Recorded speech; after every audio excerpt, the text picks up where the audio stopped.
Hello everyone, মই আজি মোৰ স্কিন কেয়াৰ ৰুটিনটো দেখাব বিচাৰিছোঁ। এইটো হৈছে নভেছ প্লাছ ৰিংকল স্মুথ যোনটো সেট হয়। মই গোটেই কমপ্লিট সেট ৰুটিনটো ইউজ কৰোঁ। ইয়াত 5টা প্ৰডাক্ট পোৱা যায়। এইটো ক্লিনিকেলি ক্লেইম হয় আৰু ডাৰ্মাটলজিকেলি টেষ্টেড হয়, যাৰ বাবে সকলো স্কিন টাইপত শ্বুট কৰে। ইয়াত ক্লিনজাৰ, আই ক্ৰীম, চেৰাম, লগতে day cream and night cream পাব।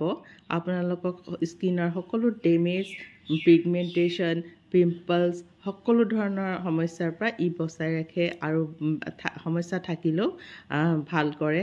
আৰু ইয়াৰ ইনষ্টেণ্ট ৰিজাল্ট দেখিবলৈ পাব 14 ডেইজতে। গতিকে আহকচোন চাওঁ এইটো কেনেকৈ ইউজ কৰে। প্ৰথম হৈছে ক্লিনজাৰ।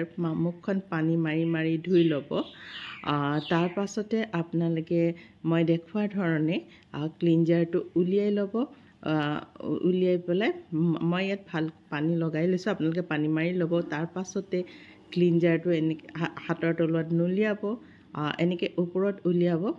এনেকৈ উলিয়াই ল'ব, দেখিছেনে কিমান অকণমান লাগে। তাৰপিছত ডিভাইড কৰি ল'ব গোটেই মুখখনত। ডিভাইড কৰি লৈ পেলাই আপোনালোকে খুব ধুনীয়াকৈ এনেকুৱা এখন স্পঞ্জ পায় আমাৰ ইয়াত, আৰু যদি নাথাকে আঙুলিকেইটাৰ সহায়ত আপোনালোকে চাফা কৰিব। আৰু বিশেষভাৱে টি জোনটো আপোনালোকে গুৰুত্ব দিব।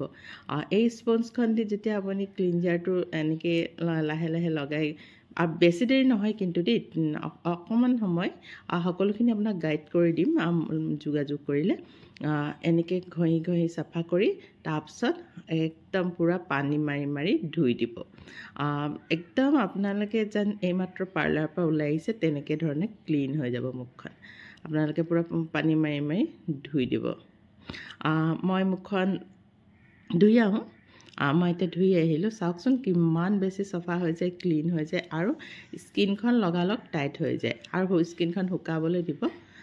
স্কিনখন শুকোৱাৰ লগে লগে আপোনাৰ শুকাই গ'ল মোৰ স্কিনখন। তাৰ পাছতে আপোনালোকে আই ক্ৰীমটো ইউজ কৰিব। আই ক্ৰীম ইউজ কৰিব, এইটো ছেকেণ্ড ষ্টেপ।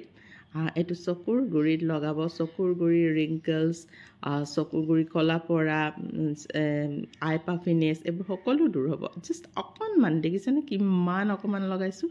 সেইবাবে এই ক্ৰীমটো মোৰ 1 বছৰ যায়গৈ। আৰু স্কিন যদি কমকৈ অইলি তেন্তে আপোনাৰ 10 মাহ 8 মাহ যাবই। এনেকৈ লগাব, একদম চকুৰ ওচৰলৈ নি ঘঁহি নিদিব। মই কেনেকৈ লগাইছোঁ মন কৰিছে নহয়। অকণমান তলত লাহে লাহে লগাই দিব। তাৰপিছত থাৰ্ড ষ্টেপ হৈছে আমাৰ স্কিন চেৰাম। এইটোৱে আমাৰ থাৰ্ড লেয়াৰলৈকে যায়। আপোনাৰ যদি পিগমেণ্টেশ্যন আছে তেন্তে মেলানিন কমাই দিয়ে, থাৰ্ড লেয়াৰলৈকে সোমায়। আকৌ ইক'লাজনটো বুষ্ট কৰি দিয়ে। আপোনাৰ ৰিংকলছটো একদম 14 ডেইজত ভিজিবল হৈ যায় যে আপোনাৰ ৰিংকল গুচি গৈছে।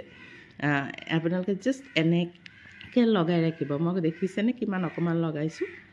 এনেকৈ জাষ্ট লগাই ৰাখিব ধুনীয়াকৈ। আৰু চাওকচোন কেনেকৈ একদম ইনষ্টেণ্টলি গ্ল' দি দিয়ে, একদম ইনষ্টেণ্ট গ্ল' দিয়ে। আৰু এনেকুৱা স্কিন হ'লে মেকআপ কৰাৰ কোনো প্ৰয়োজনেই নাই। তাৰ পাছতে আপোনালোকৰ যিটো ষ্টেপ হ'ব, দিনত হ'লে ডে ক্ৰীম ইউজ কৰিব। ডে ক্ৰীম ইউজ কৰাৰ পাছত আপোনালোকে ছানস্ক্ৰীন লগাই গুচি যাব। এতিয়া যিহেতু গধূলি সময়, মই নাইট কেয়াৰ কৰি দেখাইছোঁ। এইটো নাইট ক্ৰীম। চাওকচোন মোৰ কিমানখিনি নাইট ক্ৰীম এতিয়াও বাকী আছে, কাৰণ একদম অকণমান লাগে। দেখিছেনে কিমানকণ লাগে। এতিয়া এইটো 5টা ডটত ডিভাইড কৰি ল'ব।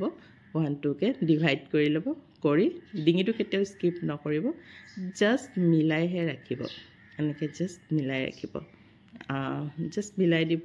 আৰু একদম আপুনি এখন ধুনীয়া গ্ল'য়িং স্কিন পাব। আপুনি যদি daily skin care routine just 5 minute সময় দিব, মৰ্ণিং 5 মিনিট আৰু ইভিনিং 5 মিনিট, আপোনাৰ স্কিনখন কিমান ধুনীয়া হৈ যাব।